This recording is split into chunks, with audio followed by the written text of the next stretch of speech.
Alianza After Hours. Hola, un saludo a todos. Aquí de nuevo Felipe Campos, gerente de estrategia de inversión de Alianza, con nuestro podcast After Hours en una semana supremamente movida. Y hoy me acompaña nuestra analista macroeconómica que ustedes ya conocen, ya la han visto, Jenny Moreno. Hola Jenny, ¿cómo andas? Bien, Felipe, ¿tú qué tal? Bien, bien. Estuviste de viaje, ¿no? ¿Estuviste un par de semanas de viaje? Sí, volví y David ya era saliendo. Ahí se notó que el trabajo de David no era el mismo. Entonces tuvimos que hacer un movimiento ahí. Bueno, Jenny, arranquemos porque tenemos muchos temas, ¿vale?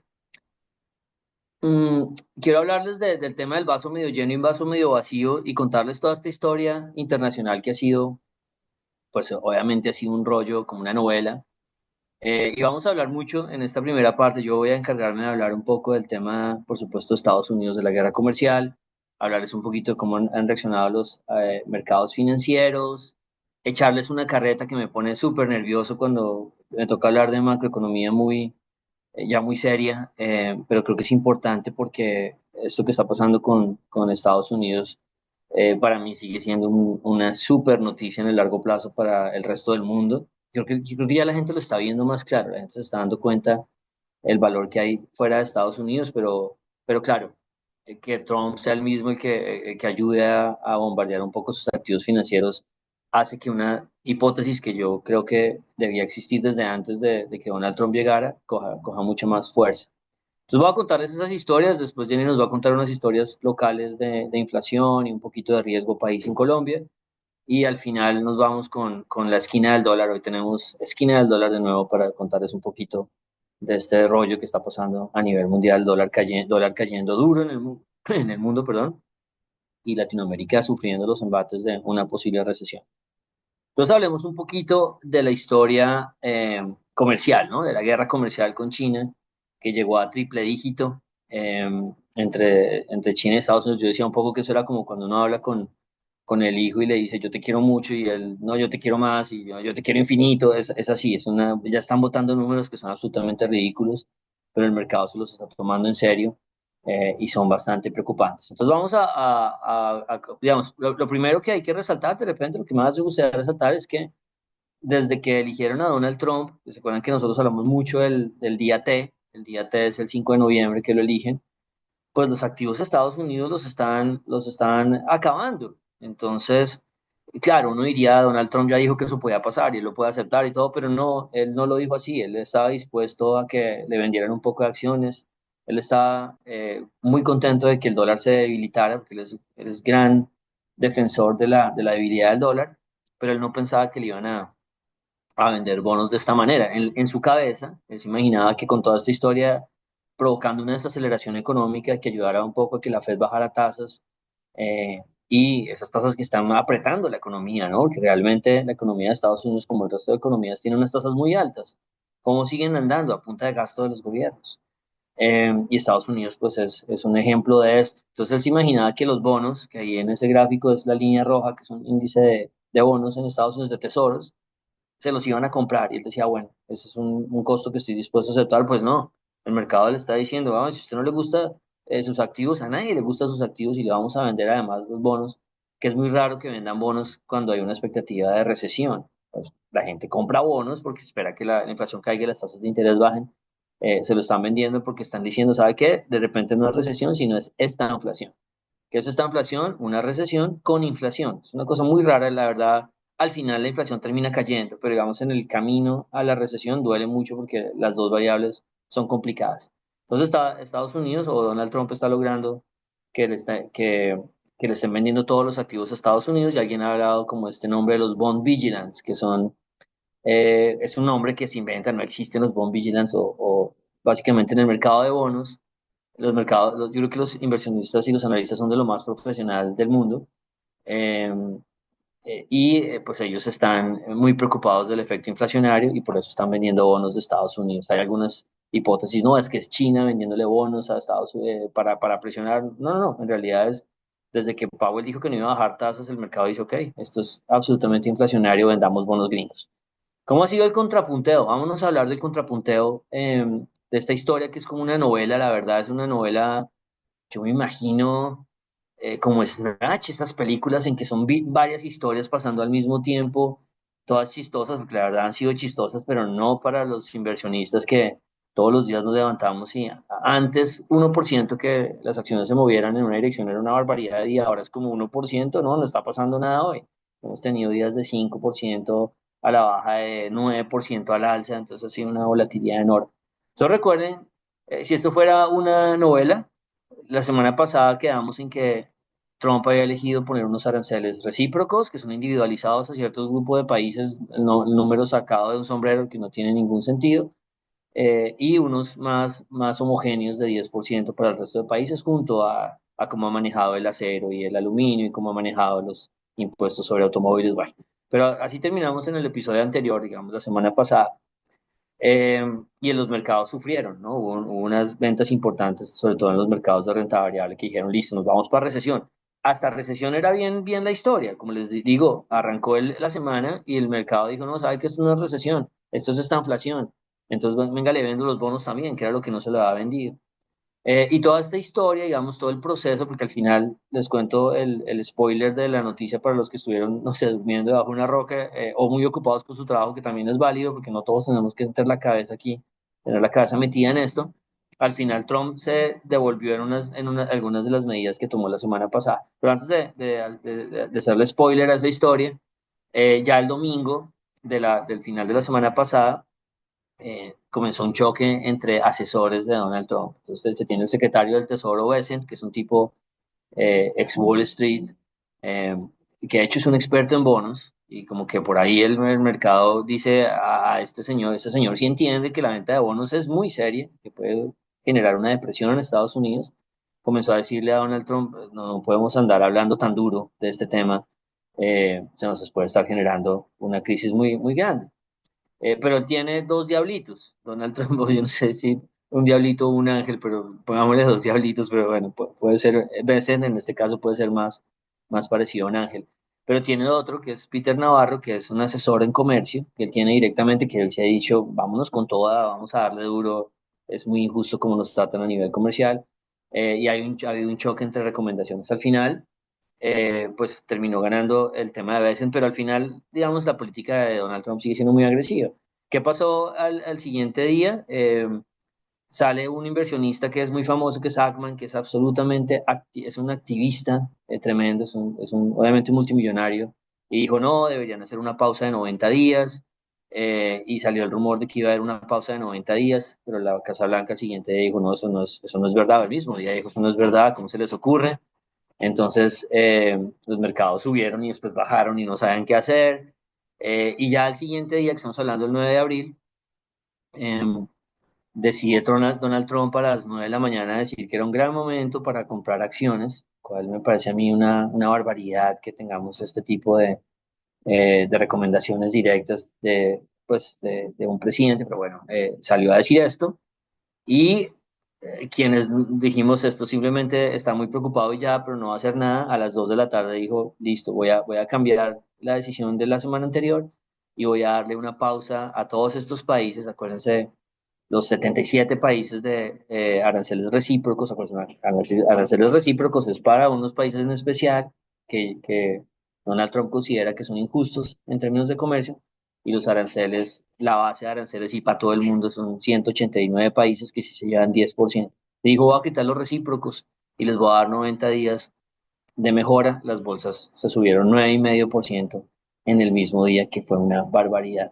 La historia no termina ahí, digamos, porque no le he contado toda, porque realmente además Donald Trump dijo, pero a los que se han portado bien, y China no se ha portado bien, entonces China no solamente le dejó sus aranceles recíprocos, sino se los subo más, eh, y vamos a mandarlos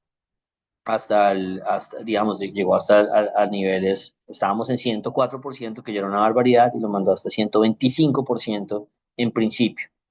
Y dijo, con China sí nos vamos a 125". Como les digo, votando números de yo te quiero infinito, no, yo te quiero mucho más infinito, y ya uno es como, ¿qué es ese número que usted me está hablando? Porque ya esto genera recesiones no solamente en Estados Unidos, globales, si se llega a mantener por varias semanas o meses. Después China dice, ok, yo le mando, antes del 125 China dijo, yo le mando 84, como yo también pongo en la mesa. Eh, y finalmente termina la semana Trump subiéndole un poco más hasta el 145 y China subiéndole el viernes a 125. O sea, aquí es cualquiera, hágale. Es como si usted estuviera jugando Monopolio de mentiras. Monopolio de mentiras, Monopolio, que es de mentiras. No importa, es plata de monopolio. Es dinero de monopolio, pero no es dinero real. En la foto final queda los aranceles de Estados Unidos a China con 145, los aranceles de China a Estados Unidos con 125, es una barbaridad. La última guerra comercial que fue brava, llegaron a 25%, fue lo más alto que pusieron. Aquí ya están en triple dígito sin problema.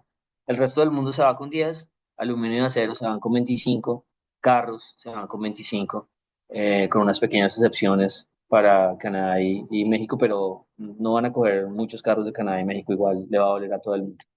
Así termina la foto y los mercados terminaron tratando de estabilizarse, pero obviamente en una semana que fue con altísima volatilidad. Ahí terminó la historia de lo que pasó la semana pasada, pero muchos clientes y amigos nos preguntan, pero al final esto está bien o está mal, o sea, realmente por qué Donald Trump está haciendo esto si está jugando con una recesión, con una depresión, con una estanflación. Y entonces yo voy a tratar de meterme en la cabeza de Donald Trump, que no es difícil porque ha sido muy claro con lo que él quiere, y vamos a dar nuestra opinión de a dónde va a terminar. Y ahí es donde me meto con unos temas macroeconómicos, una gota eh, difíciles, pero en realidad nada de esto es difícil, esto se puede contar siempre de forma bastante amena. Entonces, ¿qué dice Donald Trump? Donald Trump dice, vea, yo tengo dos enemigos grandotes en la economía mundial. Uno es el dólar, que es la gráfica de la izquierda, y la línea verde. Y el dólar, pues desde el 2008 anda subiendo. Y entonces él dice, ¿qué hace el dólar subiendo? Pues me vuelve menos competitivo a nivel internacional, ¿no? Eh, pues porque hace que mis productos sean más caros y pues yo sufro con eso. Y la línea morada son las exportaciones de Estados Unidos como porcentaje del PIB. Entonces uno dice, Donald Trump tiene razón. A medida que el dólar se ha disparado, en realidad se dispara fuertes en el 2013, 2014, las exportaciones como porcentaje del PIB se han reducido. Entonces dicen, vean, el dólar me está agotando mi sector productivo, mi sector industrial y mis exportaciones. Todo eso es cierto. Y además dice, y además, ese gráfico de la derecha, las rayitas, esos son el nivel, digamos, bien medido de las barreras comerciales que tienen los diferentes países con Estados Unidos, donde en realidad, y le están sumando dos áreas, la barrera comercial directa y cosas como el IVA, ¿no? Es que Estados Unidos dice que el IVA también afecta a mi producto cuando llega allá, entonces también es una barrera comercial. Entonces ahí lo que hace Banco of America es sumar ambos y dice, vea, el país que más debería llevar aranceles, si uno cree en este tema de barreras comerciales, eh, sería por allá Argentina y Corea del Sur y el Reino Unido, que es con números de 20 o 25. Nadie tiene números de 60, 80 o 100 como mandó Trump en su primera tabla. Y Estados Unidos, la verdad, tiene bajitos. Entonces uno dice, vea la foto, está perfecta. El dólar me castiga y los aranceles me castigan en términos relativos, así que eso hay que cambiar. Uno iría por aquí, por este lado, medio tiene razón. Sin embargo, pues nada explica niveles de aranceles de 20 o de 30, es muy difícil, y menos de 100 o de 150. Ahora, lo que ve Donald Trump como enemigo, que es el dólar y las barreras comerciales, en realidad no es así. Digamos, las barreras comerciales puede que se pueda hacer algo y listo, no algo exagerado, pero se puede hacer algo. Pero esta forma de ver el déficit comercial, que es que vendan, el déficit comercial es, acuérdense, cuando uno le vende al mundo y el mundo le compra y uno le compra al mundo, cómo se relaciona con bienes y servicios. Trump lo ve como enemigo y Trump piensa en su industria y dice, si yo estoy comprándole mucho más al mundo que lo que el mundo me compra, pues estoy perdiendo en ese intercambio. Entonces, él al ver los déficits comerciales como enemigos y al ver el dólar como enemigo, no está viendo la foto completa, que es a donde quiero tratar de llegar yo. Entonces, la primera, aquí en el siguiente slide, y espero que no estén oyendo, yo estoy, aquí están matizando, no sé, algún vecino o algo así, no tengo ni idea, pero yo lo siento duro, espero que no lo sientan mucho ustedes. Entonces, ¿qué es lo que pasa en Estados Unidos con su déficit comercial? Que es verdad, que está, bueno, perfecto, entonces está en mi cabeza el ruido, no les llega a ustedes y me están avisando que no. Entonces, cuando un país se relaciona con el mundo, que es la balanza de pagos. Como les digo, son palabras que desconectan de una vez al que está oyendo, no me venga con esos cuentos de economista tan complicados. La balanza de pagos mide la interacción de los países con el mundo.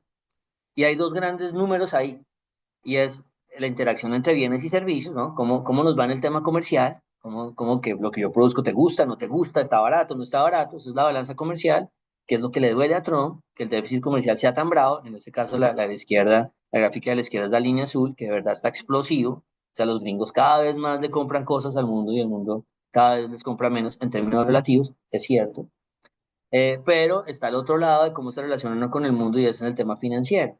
Y es cuánto invierto yo allá en tu país, tú cuánto inviertes acá en el mío, cuántos tesoros, cuántos bonos de mi gobierno vas a comprar, cuántas acciones vas a comprar, esa es la parte financiera. Y esas dos cosas en el agregado, hay un rubro adicional, pero en el agregado más o menos deberían balancearse. Entonces es como tú me financias a mi país y yo como financio a tu país y cómo intercambiamos bienes y servicios. Entonces hay una regla en la balanza de pagos y es que eso debe dar cero. Si yo tengo si yo soy muy bueno eh, vendiendo productos afuera, pues tengo un problema de ser negativo en términos de inversión. Les pongo el ejemplo de Colombia. Eh, Colombia también es deficitario en cuenta corriente. Colombia le compra más al mundo, es parecido a Estados Unidos, le compra más al mundo de lo que el mundo nos compra a nosotros. ¿Y qué quiere decir eso? Para poder balancear, para poder financiar ese hueco, a Colombia le tiene que llegar plata, y es la plata que llega por inversión extranjera directa, por remesas, por montos que ayudan a financiar ese superávit, ayuda a financiar el déficit de este lado. Estados Unidos es lo mismo, pero es que Estados Unidos es el líder del mundo y el líder monetario.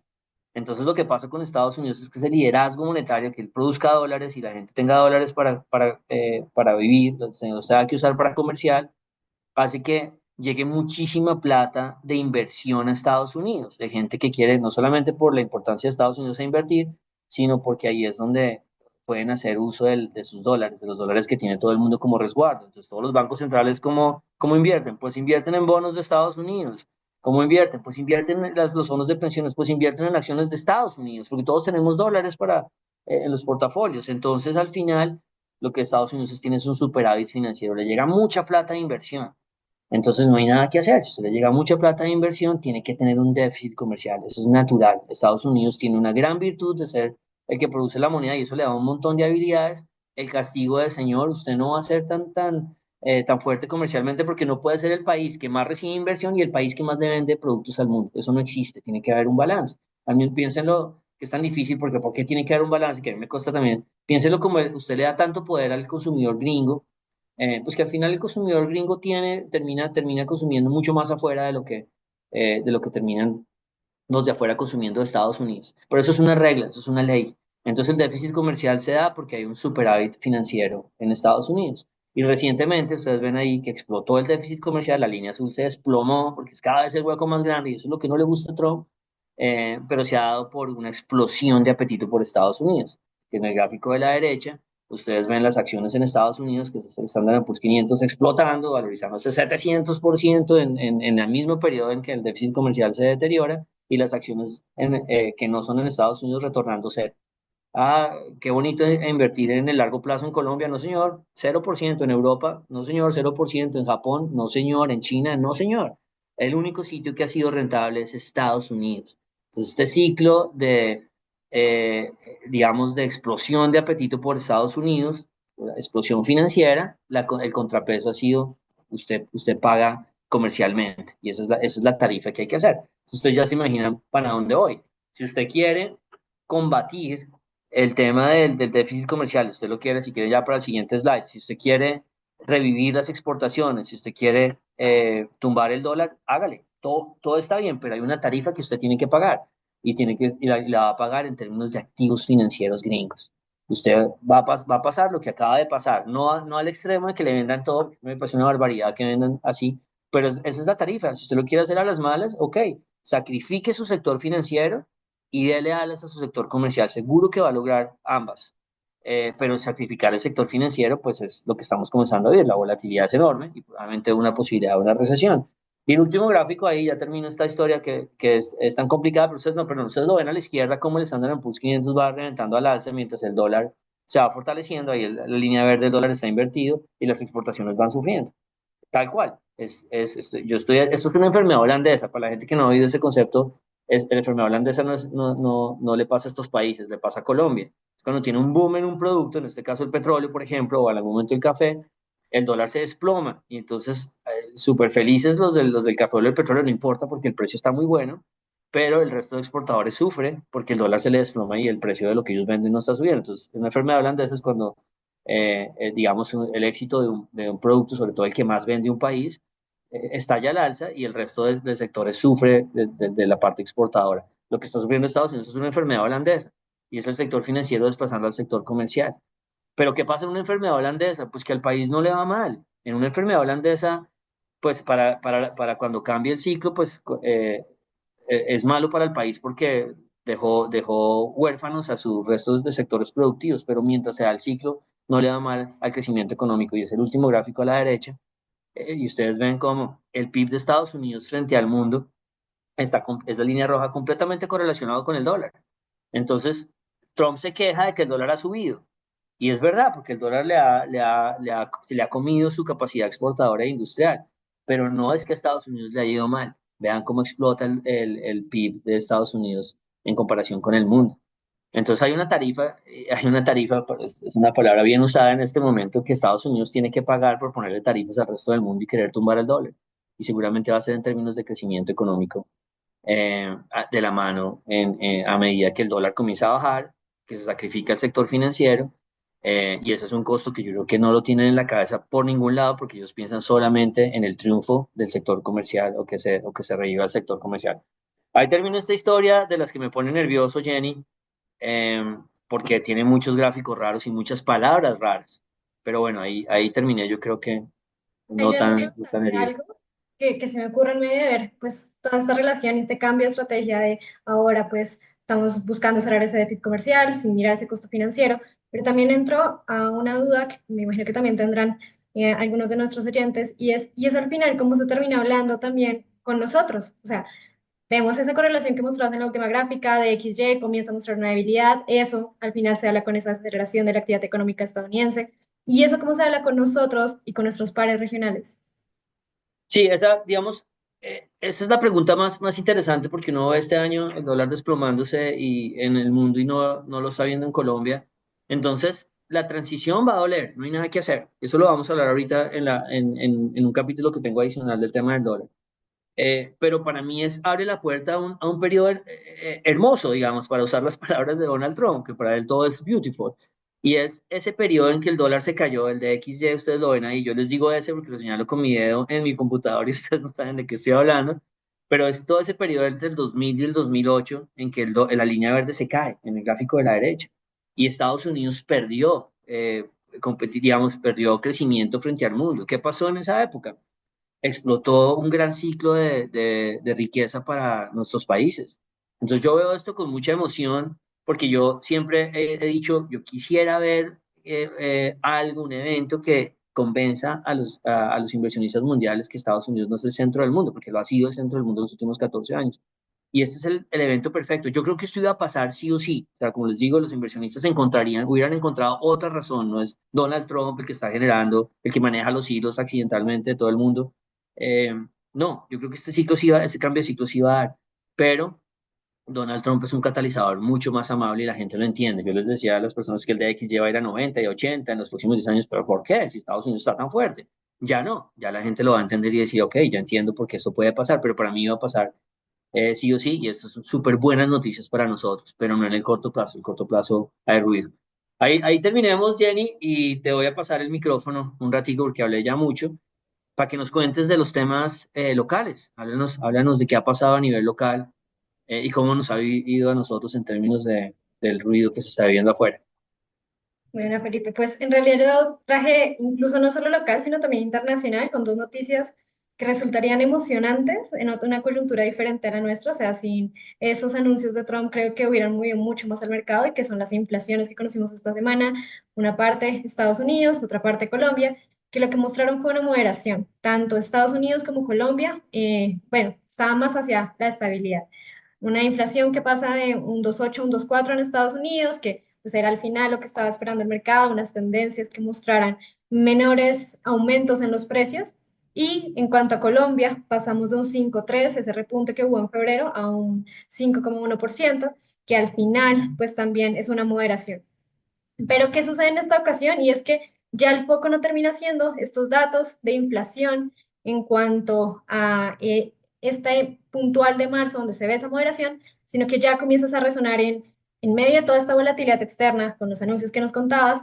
Al final, ¿eso cómo se va a traducir en el largo plazo? ¿Cómo unas tarifas arancelarias podían impactar a los precios? ¿Cómo al final termina afectando la volatilidad cambiaria? Y eso cómo se habla a largo plazo. Entonces, haciendo un poco eso más hacia Colombia, y es ese último dato que conocimos de inflación, lo que mostró fue una inflación que sorprendió a la baja. Nosotros estábamos algo así al 0,6%, salió un 0,52%, y que al final mostró algunas presiones en unos rubros claves que nosotros ya esperábamos: vivienda, alimentos, restaurantes y hoteles, y que al final fueron esos los protagonistas del resultado. Pero adicional a ello, lo que, como mencionaba antes, al final termina destacando es qué va a pasar en adelante. Y es cuando nosotros hacemos nuestras proyecciones, que son en el gráfico de la izquierda inferior. Los puntos azules son al final lo que termina pasando el año pasado, y los triángulos rojos son lo que nosotros estamos esperando hacia 2025. Y es que incluso mejor que nuestra proyección era poner literal las inflaciones que se veían mensuales en 2024, que termina sucediendo de esta manera. Entonces vemos como ese cierto estancamiento de la inflación, y que cuando hablamos adelante, si queremos ver una tendencia de la moderación, es que estos comiencen a alejarse.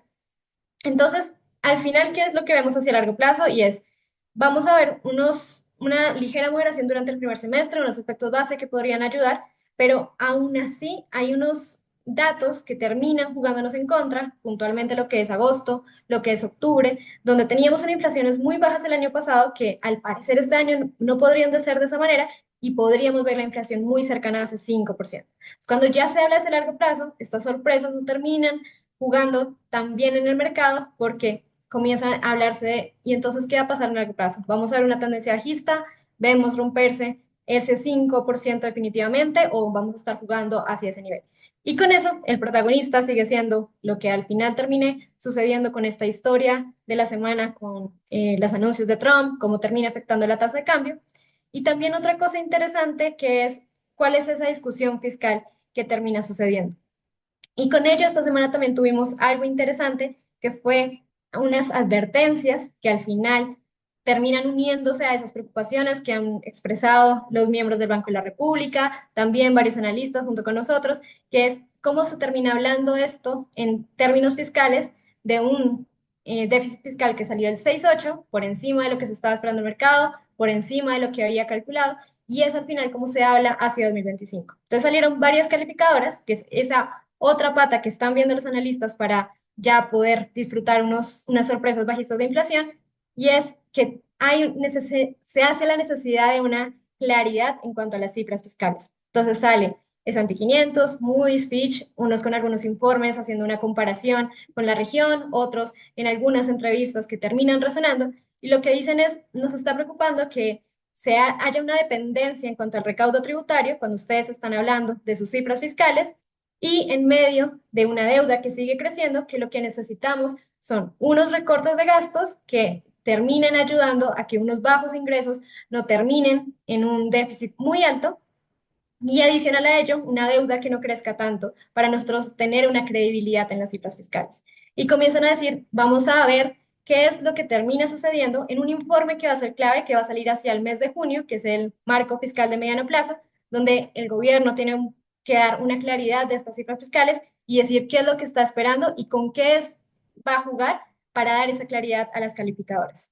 Y con ello, Felipe, no sé si al final tú también viste esto en los mercados, porque en medio de la semana a semana estábamos viéndolo también en el riesgo país. Sí, digamos, fue una semana que, como tú decías, si a mí me hubieran dicho hace 2 semanas le tengo el dato de inflación gringo y le tengo el dato de inflación colombiano, yo hubiera dicho all in, me va a ir súper bien porque los mercados van a estar muy contentos, pero en realidad no, en realidad los mercados están muy preocupados, los inversionistas están muy preocupados, no por la inflación que acaba de pasar, sino por la potencial que pueda cambiar, ya sea en Estados Unidos, por lo que tú mencionabas, el efecto de los aranceles y por supuesto, por el posible efecto del dólar, si el dólar se va más arriba. Entonces no hubo celebración en los mercados de bonos, ni globales, ni locales, Y claro, a eso se le suma el tema fiscal colombiano, que es muy problemático. Y uno dirá, pero que no, ¿qué logra este tema con el tema fiscal? Ya los inversionistas lo saben. Pero no, cuando uno ve cómo reaccionaron los bonos en Colombia estas 2 semanas, eh, los bonos internacionales, pues uno dice, miércoles, nos tienen los inversionistas nos tienen en una imagen muy negativa. Entonces ahí nosotros estábamos mostrando, por ejemplo, los CDS, que es el seguro de cobertura eh, el riesgo país, no sé si lo podemos mostrar, por favor, lo estoy viendo ahí, en que está ya el CDS al alza colombiano mucho más que el del resto de países de la región. Esto es lo que le dice a uno, vea, uno no puede leer el futuro, pero estamos muy mal preparados para el futuro. El riesgo país colombiano no parece latinoamericano. Y eso es de igual forma, cuando uno ve la gráfica de la derecha, que son los bonos en dólares, la tasa de interés que paga Colombia, que ya hemos dicho 1000 veces que es una locura pagar más que Brasil, que es un país peor calificado y con mucha más deuda, y que eso nunca ha pasado en los últimos 20, 25 años, excepto los últimos 2 años. Rápidamente la deuda de Colombia se fue al 8%. Entonces, el entorno puede mejorar, puede empeorar, lo que sea, pero somos un país mucho más sensible que nuestros hermanos latinoamericanos de siempre a si se deteriora la situación global, porque ya de por sí teníamos una papa súper caliente en el tema fiscal a nivel interno. Entonces, me preocupó muchísimo esa reacción de los mercados, no porque la inflación salió buena y debió haber sido buena, pero cuando estaba el nerviosismo alto, de todas formas, vendieron a Colombia mucho más fácil que el resto de la región. Listo, yo creo que ahí terminemos esta parte y vamos a la esquina del dólar, eh, que la teníamos un poco olvidada, ¿no? Siempre hablamos de dólar, pero pues chévere hablar de la esquina del dólar.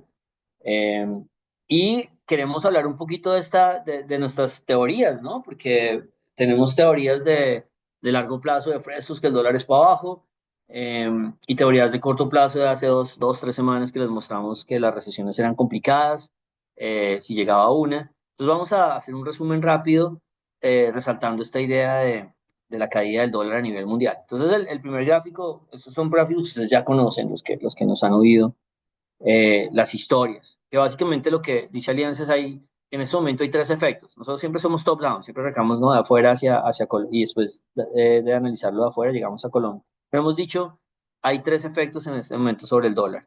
El efecto de la dirección del dólar a nivel mundial, que es la línea verde, que es el de XY, el dólar contra una canasta de monedas muy fuertes en el mundo, no, ahí no está el peso colombiano, entonces es la verdadera dirección del dólar a nivel mundial. Y ustedes ven la correlación tan grande con la línea roja que es el peso colombiano. Entonces uno dice, la primera regla aquí es, ¿para dónde vamos nosotros? ¿Para dónde va la línea verde? Ese es como el primer mensaje. Sin embargo, ustedes ven que la línea verde pues está cayendo. Entonces le queda a uno la pregunta, pero si la regla de alianza es que con el dólar hacia abajo, en el mundo el dólar en Colombia debe bajar, pues la respuesta es, no está pasando. ¿Cuál es la segunda fuerza? La segunda fuerza que Alianza ha detectado es estas mareas políticas, que se conoce como la marea rosa. Y es en Latinoamérica cuando ha habido cambios en varios países hacia la izquierda. Entonces, en el mismo gráfico, si lo mostramos de nuevo, porfa, ustedes ven el efecto de las mareas rosas sobre nuestra moneda. Entonces, la marea rosa, de hecho, no es una coincidencia que los cambios políticos lleguen a nuestras regiones después de 10 o 15 años de dólar al alza, porque el dólar al alza, que es la línea verde, eh, pues seca las economías, las ahoga. Entonces, cuando uno tiene estas movimientos, quieren que quedémonos ahí en los gráficos, no los cambiemos tanto, que quiero explicar bien esto. Estos movimientos de dólar al alza tan fuertes en la línea verde, pues al final tus deudas son en dólares, lo que vendes se vende en dólar, eh, el dólar al alza te genera inflación, entonces al final, después de décadas, de una década de la línea verde al alza, no es raro que llegue una marea rosa, que es un cambio de políticas hacia la izquierda. Pasó en el 2000, pasó en el 2000, en el 1998 con la llegada de Chávez y después hasta los Kirchner, que llegaron en el 2003, y después pasó en el 2018 con la llegada de AMLO, después Lula, después Petro, también Boric. Entonces, esas mareas rosas lo que hacen, ya lo explicamos esto, lo estoy repitiendo, es aumentar un poco la sensibilidad al alza. Entonces, la dirección siempre va a ser la línea verde, pero la marea rosa le agrega a uno unos puntos al alza. Si estuviéramos sin marea rosa y con correlación full, pues el dólar debería estar en 2.700. Entonces, claramente se nota el efecto de la marea rosa y el efecto de un tercer elemento, que son las recesiones. Entonces, en el mismo documento, estoy repitiéndome, otra vez sencillamente aclarando, hay un efecto que es la llegada de las recesiones y nosotros echamos todo un cuento en el que decimos las recesiones además ayudan a cambiar las tendencias de dólar, como se está viendo ahora.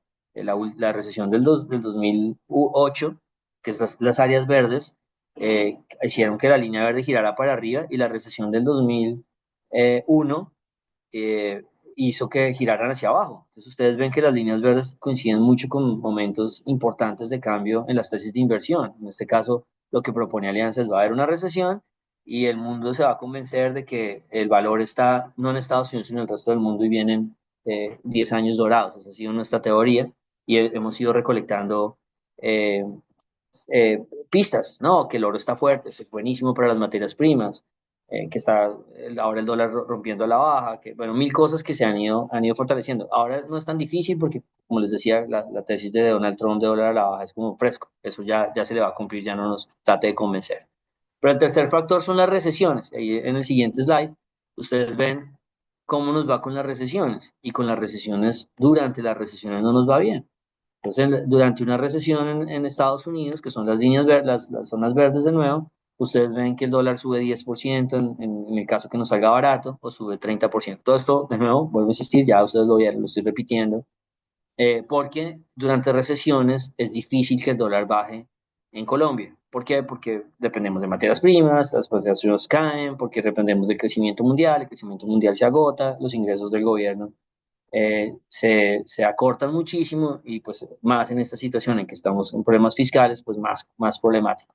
Entonces las recesiones eh, tienen un elemento de largo plazo súper bonito que puede hacer cambiar la tendencia de inversión, que eso está chévere, pero en el camino, durante la recesión es súper duro, porque el dólar se sube y genera aversión al riesgo. Y estamos viviendo eso.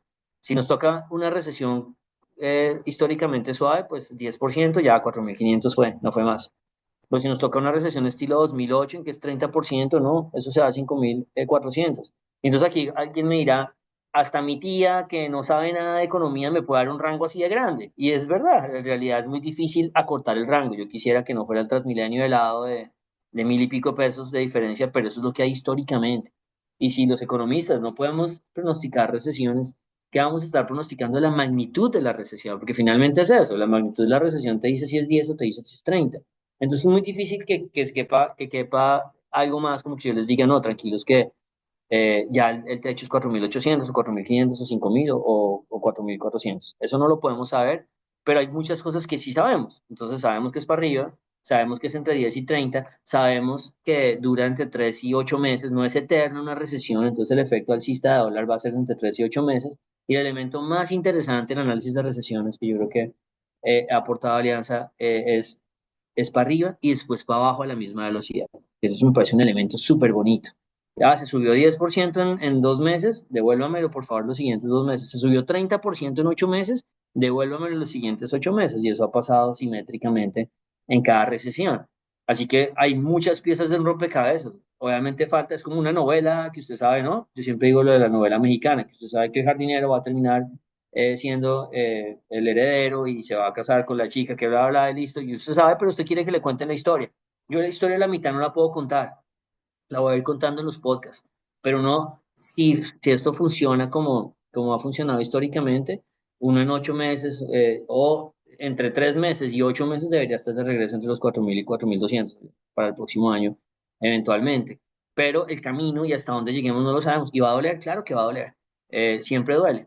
Y todo esto es muy importante al final porque adicionalmente nos vamos para atrás. Entonces vamos a tener un cambio en la tendencia del DXY que va a alimentar cuando termine la recesión la caída del dólar y vamos a tener posiblemente una marea conservadora, que es el contrario de la marea rosa, una marea conservadora que es una marea de países que giran hacia la derecha, que ya contamos también esa fuerza con las elecciones que va a haber, alimentando la idea de que después de recesión el dólar pueda volver a 4.000, 4.200 y después más para abajo, que esa es como la historia final. Y un gráfico, de nuevo esos gráficos me ponen nerviosos a nivel técnico. Creo que ya lo hemos mostrado aquí tantas veces que había que volver a mostrarlo para decirles, vea, lo que está pasando con el DXY no necesitaba a Trump. Sencillamente, cuando eh, se comienzan los bonos en los tesoros de Estados Unidos, es un mensaje para tápense los oídos los que no quieran oír tantas cosas técnicas, pero básicamente es las tasas de interés de los tesoros en Estados Unidos, cuando comienzan a ampliarse la diferencia, es una buena predicción de que el dólar va para abajo. Pues esto ya venía dándose antes de que Donald Trump hablara. Entonces yo veo muchas bases de que la bajada del dólar sea digamos, sea por mucho tiempo. Obviamente en el corto plazo, en algún momento si hay mucha versión de riesgos de XY, se va a disparar, el dólar se va a disparar temporalmente, pero hay muchos elementos estructurales más allá de Donald Trump que le dicen a uno, el dólar va a ser para abajo, pero nos tenemos que lidiar con la recesión y como les digo, ahí es donde entramos en un vacío. Se los pongo ese vacío, yo creo que es válido criticar y burlarse del vacío de cuánto es el rango y cuánto es el tiempo, pero digamos, en contraposición uno tenía un analista que diría, no, mi dólar es 4.200 de fin de año, 4.300 y no le voy a decir más. Entonces, estoy tratando yo de darles como toda la estructura de lo que yo creo que puede pasar, pero ahí va a haber una zona gris y es, ¿tiene Colombia la capacidad de romper los 4.500 en el camino y hacer más daño a la economía antes de que el dólar se devuelva? La respuesta es claro, es bastante probable, pero no lo sabemos. Eso es paso a paso, de qué va a depender. Realmente del contrapunteo de Trump con China, de si eventualmente la tasa de desempleo en Estados Unidos se dispara, que no lo ha hecho, y nadie está pronosticando todavía tan claro que se va a disparar. Después, ¿hasta dónde se dispara? Ah, no, es tasa de desempleo del 5 del 6 ni idea, vamos a ir viendo en el camino. ¿Va China a defenderse con su moneda, con el yuan? ¿Va a devaluar? Recuerden que devaluar su moneda es proteger sus productos, ya Trump nos lo explicó. Si China devalúa, entonces va a haber más peso sobre el dólar y más probabilidad de romper los 4.500. Entonces hay un montón de capítulos en la novela mexicana que yo no sé muy bien cómo los van a contar los libretistas, pero yo creo que tenemos un tema sólido de introducción, mitad de la película y fin de la película.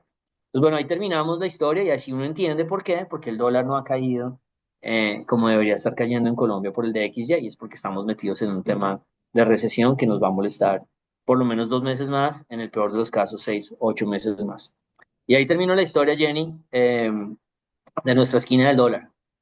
Y que al final eso se une también con lo que estábamos viendo de inflaciones de esta semana. Ahí es donde el foco ya no termina siendo qué sucede en este dato que salió sorpresivamente a la baja, sino si rompe esos 4.500 entonces no estamos hablando de que nos vamos a quedar en el 5% o si no hay una recesión, pero el dólar pierde su debilidad, entonces podemos decir que ya vamos hacia el 4 y que al final esa es la cautela que estamos teniendo en ver la película para encontrar el spoiler si lo logramos de cómo va a ser el final. Exactamente, si el dólar se va arriba de 4.500 entonces ya el problema no es mío, el problema es tuyo, porque vas a tener que calcular inflación con dólar arriba de 4.500 y te va a tocar decir, qué pena, no era 4,6 sino era 5 el fin de año, y cambia toda la foto. Entonces estamos en ese periodo de que cambian mucho los números de este año económicos si llegamos a entrar en una recesión full y si el dólar se va arriba de 4.500. Listo, yo creo que ya ahí cumplimos. Vámonos a los calendarios para hablar un poquito de qué viene la semana. Cuéntame en términos económicos, Jenny, qué ves la próxima semana. Va a ser más leve, ya tuvimos como estas, bueno, va a ser más leve en cuanto a lo que ya sabemos que puede salir de los datos. Entonces tenemos actividad económica, producción industrial, ventas minoristas, que son como esa antesala a unos datos de PIB para ver cómo está la economía. Pero pues el mercado va a seguir un poco de cómo sigue ese yo te quiero más, tú me quieres más, yo te quiero más, tú me quieres más que va a tener Trump y China. Y en medio de eso también algunos resultados empresariales. Pero en resumidas cuentas no va a ser tan fuerte en cuanto a datos macro rigurosos para nosotros estar diciendo acá, el mercado podría estar viendo algo. A la espera de qué sucede después de Semana Santa, porque al final termina siendo Semana Santa, y nosotros tenemos festivo jueves, viernes, Estados Unidos viernes, que toda la actividad baja y regresar a ver qué nos dicen otros datos ya más robustos, empleo, PIB, pero ya mucho más adelante. De acuerdo, no Y, es una y, semana que adi- tenga tanta info. Sí, dime. y adicional a ello, tú vi que nos traías unas invitaciones de cosas ya yendo a ese espacio de extra time. Sí, bueno, tengo dos recomendaciones para el Extra Time. Una es, hombre, al que no le guste me disculpo desde ahorita, y es una serie de concurso, es un reality, no, es una serie de concurso más bien, que se llama Million Dollar Secret, que están pasando en Netflix. De nuevo, si a usted no le gustan las series de concurso, no me haga caso, ¿no? De primerazo no vaya a perder su tiempo. Pero está inspirada la idea en un juego que se llama Mafia. No sé si alguien haya jugado Mafia de aquí. Es un juego supremamente divertido, que solo se necesita, no sé, 6, 8 personas que se sienten en una mesa y pueden durar 4 horas jugando Mafia. Yo lo hago con mis amigos en todas partes del mundo. Y es solamente echando carreta, diciendo mentiras, tratando de encontrar quién es la mafia, quién es el malo de la mesa, pero con una estructura que es muy, muy divertida. Bueno, un Million Dollar Secret es algo muy similar, pero en una mansión con un montón de gente que alguien recibe $1 millón y hay que encontrar quién lo recibió. Entonces yo me divertí porque tiene ese mismo tema de echar carreta y decir mentiras que es tan incómodo para uno. Cada vez que uno le dicen, pues tiene que echar una mentira porque después además como que uno se siente muy culpable. Yo he visto parejas terminar peleándose de esposo y de esposa porque el esposo dice, yo te conozco y ella no es capaz de mentirme y después le he echado toda la carreta del mundo y salen en shock. Pero es súper chévere el juego, jueguenlo, es un super plan. No suena, de pronto no suena tanto, pero es super plan, o véanse la serie y entiendan un poco la dinámica.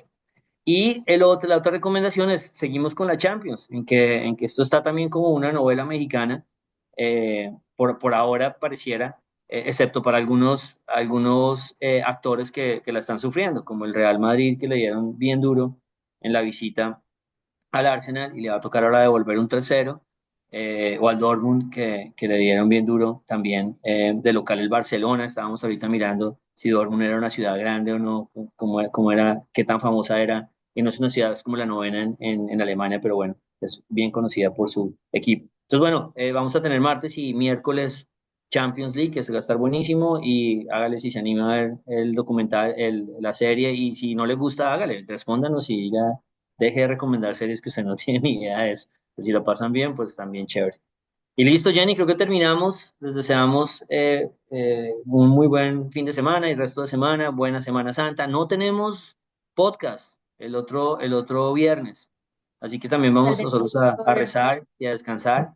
Entonces nos vemos en 15 días, y bueno, lo mejor para ustedes y los suyos en estas semanas de descanso. Gracias, Felipe. Gracias a todos. Que estén muy bien. Hasta luego. Hasta luego. Alianza After Hours.